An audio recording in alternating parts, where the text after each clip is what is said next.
Thank you. Am I on? Yay.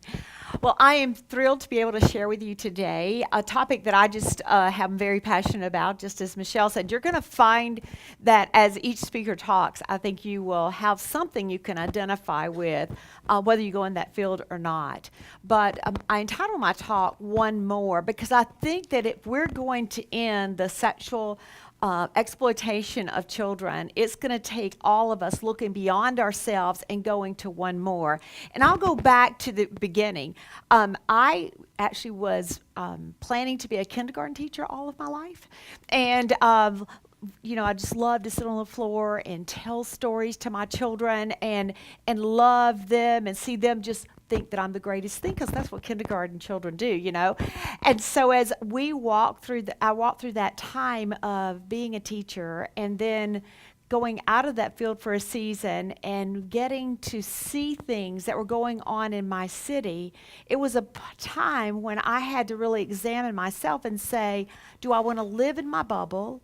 Or do I want to look at what we need to make a difference?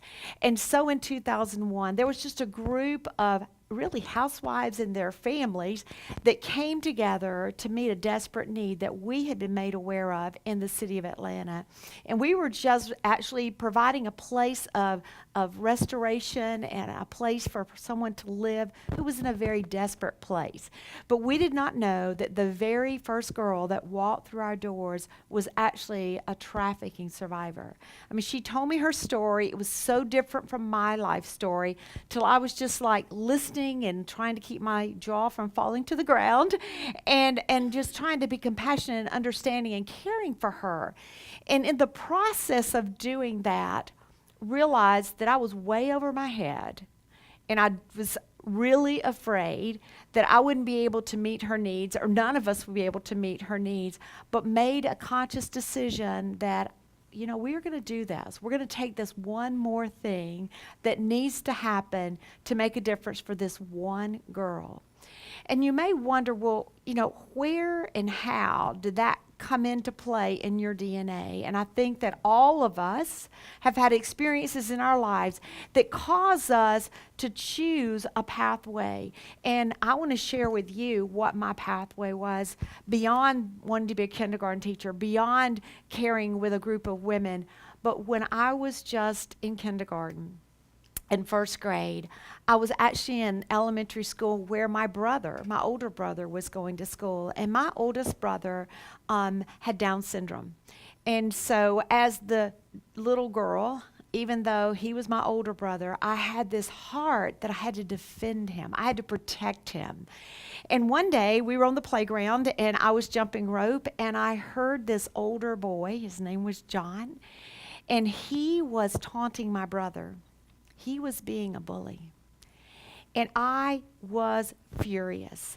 I dropped my rope. I went right over there to where he was, and I punched him in the nose, just as hard as a little 6-year-old girl could do it.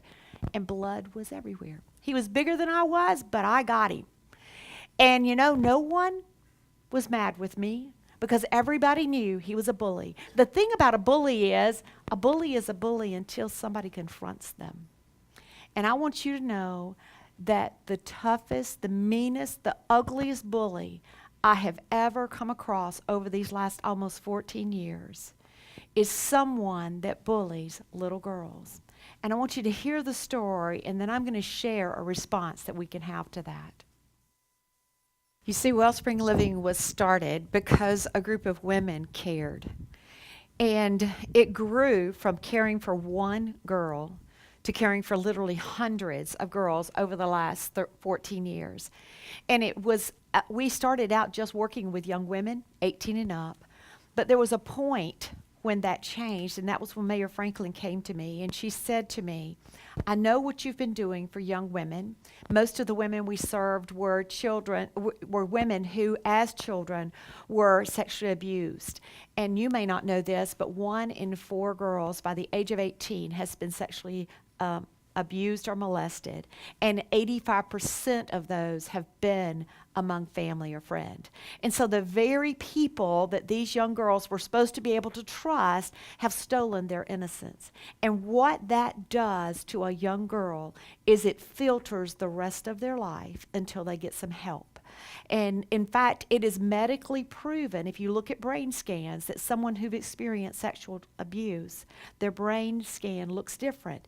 In other words, the brain has a pathway of neurons that are supposed to go back and forth. The right brain holds your emotions, and the left brain holds the logic. And when it breaks down, the ability to discern who is good and who is safe is broken.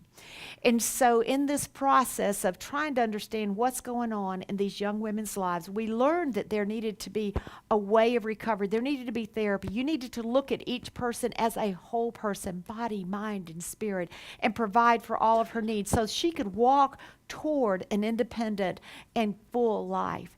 And so we have been doing that for several years. And in 2007, Mayor Franklin came to me at a breakfast and said, Mary Frances, I know what you're doing for young women, but I need your help for the girls that are being bought and sold in our city, Atlanta.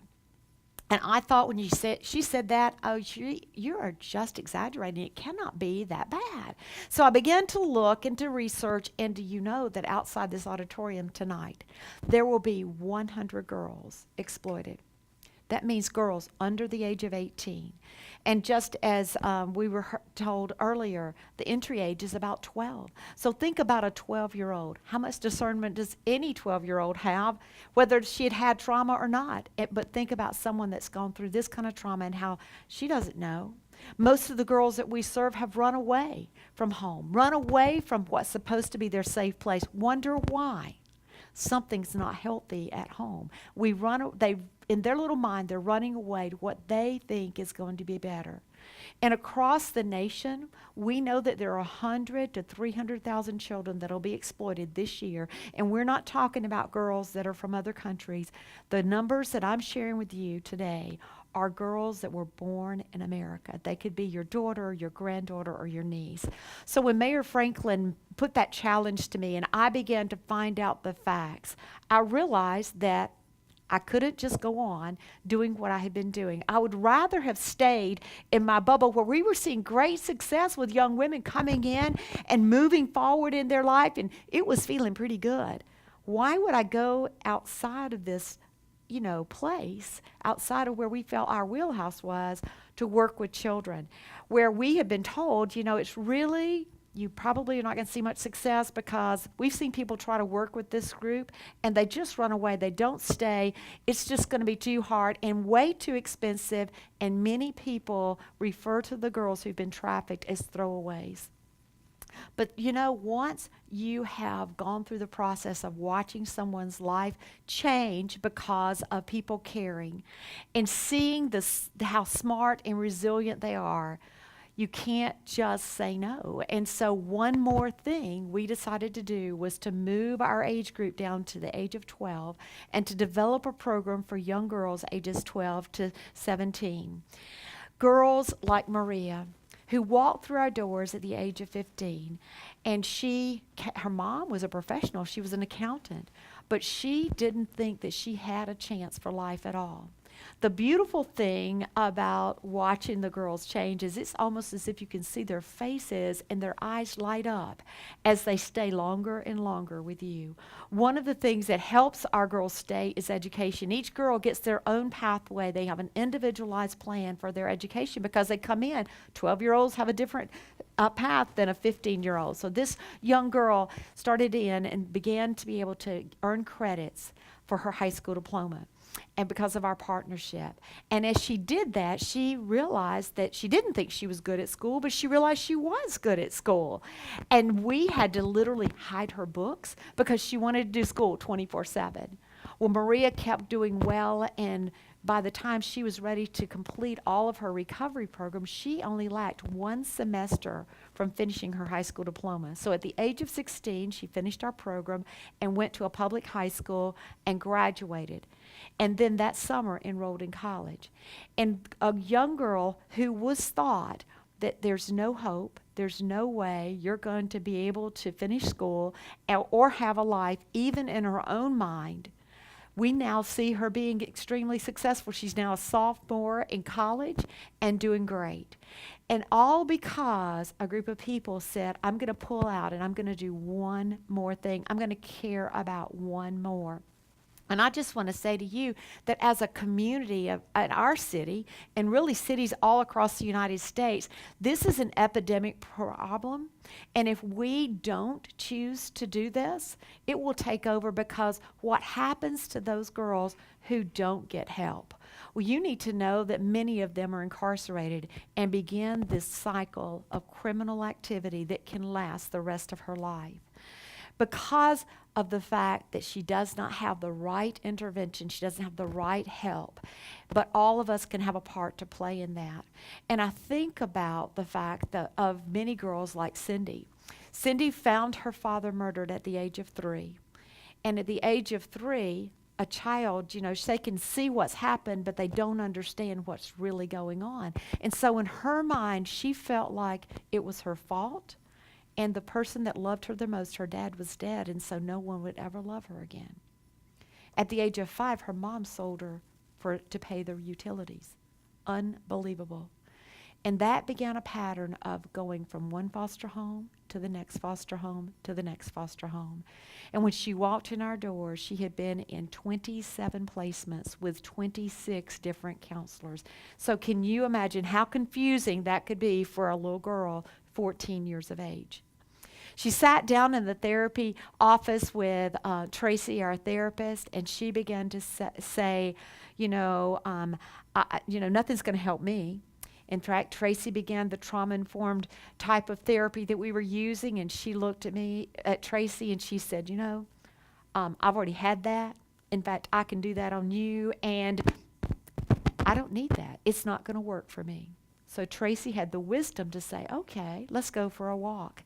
One of the things we've learned is that sitting and talking does not really work well with this particular population, because they've had things that happen to their body and their brains have been so damaged in the way they process that you have to have a different type of therapy. We call it right brain therapy, because the reality is your brain can heal if you have the right therapy, and it involves movement. And so as you are sitting here today, if I had you get up and start moving and talking and walking, some things that might be deep inside of you may begin to come out, because you're causing your right brain to fire up at the same time your left brain is firing up, and that builds new pathways.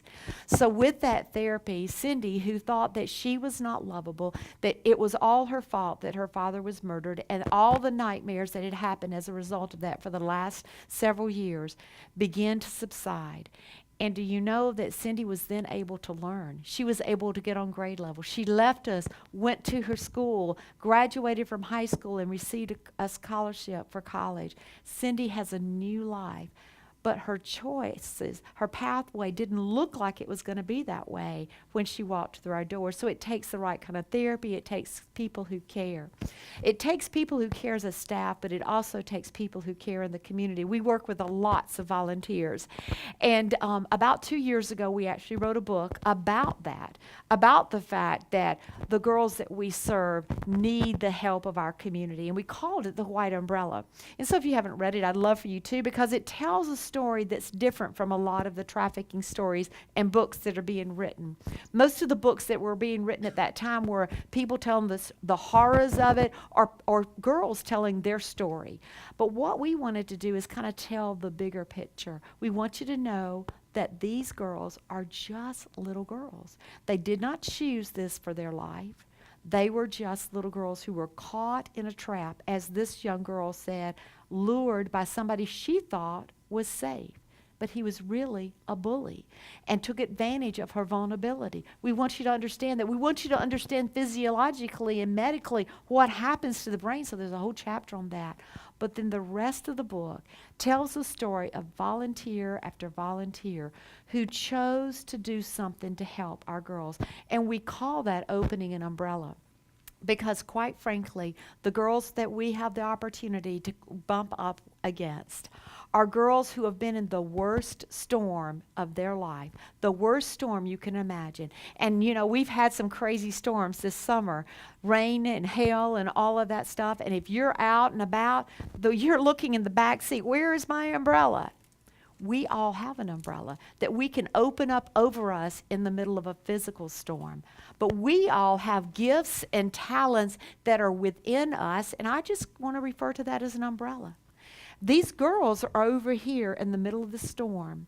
They don't have an umbrella, and they don't even know they need to come to you for help. They're lost. And so it's our job to find a way to connect with them, open our umbrella of care so that their life can be renewed. And so I want to tell you that there are women and there are men that are doing phenomenal things alongside our organization and Youth Spark and many other organizations in our city that are making tangible difference for survivors. I think of Susan, who went in and she was teaching a nutrition class and doing just fun things. And then she decided, I'm going to let the girls choose what we want to fix every time I come in. And there was this one girl, and she wouldn't look at her. She just was so discouraged every time Susan walked in the door. And Susan kept trying to say, come on, I want to help. I want you to tell me what your favorite food is. And she would just look down. One day Susan came in. It was the consistency of Susan coming in that made a difference. The consistency of her asking her to be a part of it. The consistency of opening her umbrella and saying, I want you to tell me your story. What do you like? And this little girl finally said, Miss Susan, could we make pancakes today? Well, Susan didn't plan on that to be in their menu, but she quickly changed. And within a few minutes, there was pancake batter everywhere. It was on this little girl and on Susan. And for the first time since that little girl had been in our program, we saw her smile. And it wasn't because she had a great therapist giving her therapy or a great teacher getting her teaching her what she needed to know. It was because of volunteer care. And time after time, that's what I've seen over these years, that our girls, our young women need to know that people outside of the organization care. It lets them actually believe the truth, that they were created for a purpose, that they have great potential. They need people to invest in them. And so as I close, I want to draw your attention to something that's on your table. It's called a Go card. And this card is so that you will know the signs of trafficking, so you will know the facts of trafficking. But on the back is what you're to do. I want you to be inspired that when you leave here, you are going to have a different view of children at risk or this whole situation of trafficking. The best thing that you can do in this situation, the first thing you can do is love and care for the children around you. Tell them the things a trafficker would say because you don't want them to believe him, you want them to believe you. Secondly, we want you to be able to warn others that this is going on. The most important thing I want to say to you is you need to change your eyes toward children. You need to believe no matter what they look like, there's a great potential in them, because I'm telling you, they're smart, they're resilient, they will shock you in how much can happen if they're given the opportunity. And we want to ask you to invest with those who are in this work, because we need everybody in the game with us to make a difference for our community and our world. Thank you so much.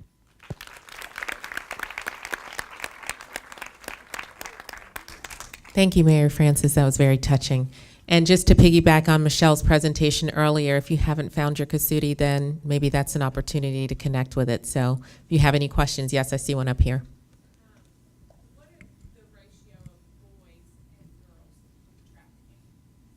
Okay, I just took my microphone off.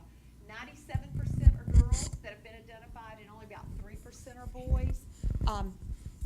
We know that it's probably more, but the exploitation of boys is usually done in gangs, and it's very underground. All of the numbers we want to say are hard, and as best as we can, we've gotten those numbers from research, but it is a very underground business, and it is the largest illegal business in the city of Atlanta, $290 million business, illegal business, and so it's important that you guys know about that. You know the signs. You are seeing people all the time. And so I really want to encourage you to, get this. It's made like a business card so it can be in your wallet. If you see it, report it. You don't know. You can save a girl's life. Yes, ma'am.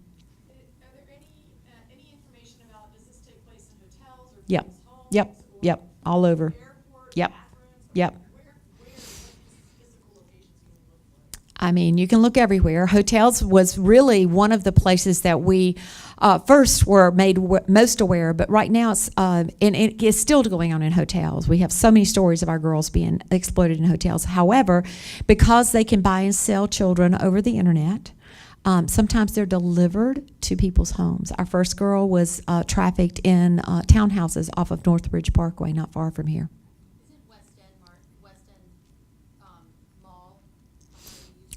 There are hot spots, but I just say it happens places you wouldn't imagine. Many people think that all this has happening in the city, and it's happening a lot in the suburbs as well. Yes, ma'am. Yeah. Yes, ma'am. Yeah. Sure. So because they're underage, we have to work with the agencies of the state, and so it's the custody holder. We have a funneling agent called the Georgia Cares, and they, DFACS and juvenile justice and even community law enforcement, they send them there. There's an investigation, and then they're placed with us. We work very hand in hand with FBI, GBI, and all local law enforcement. Yes, ma'am.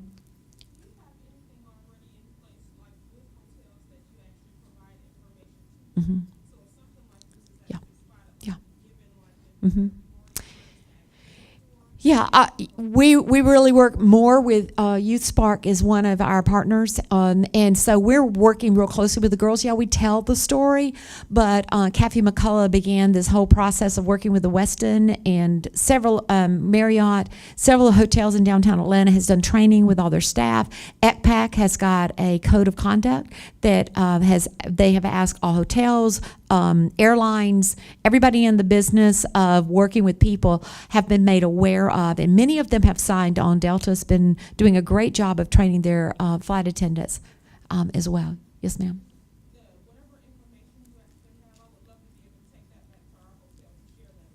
Okay, you can look on our website, wellspringliving.org. You can look on Youth Spark's website, youthspark.org, and get all of that kind of information. And if you want to look up EPAC, it's got ECPACT, I believe.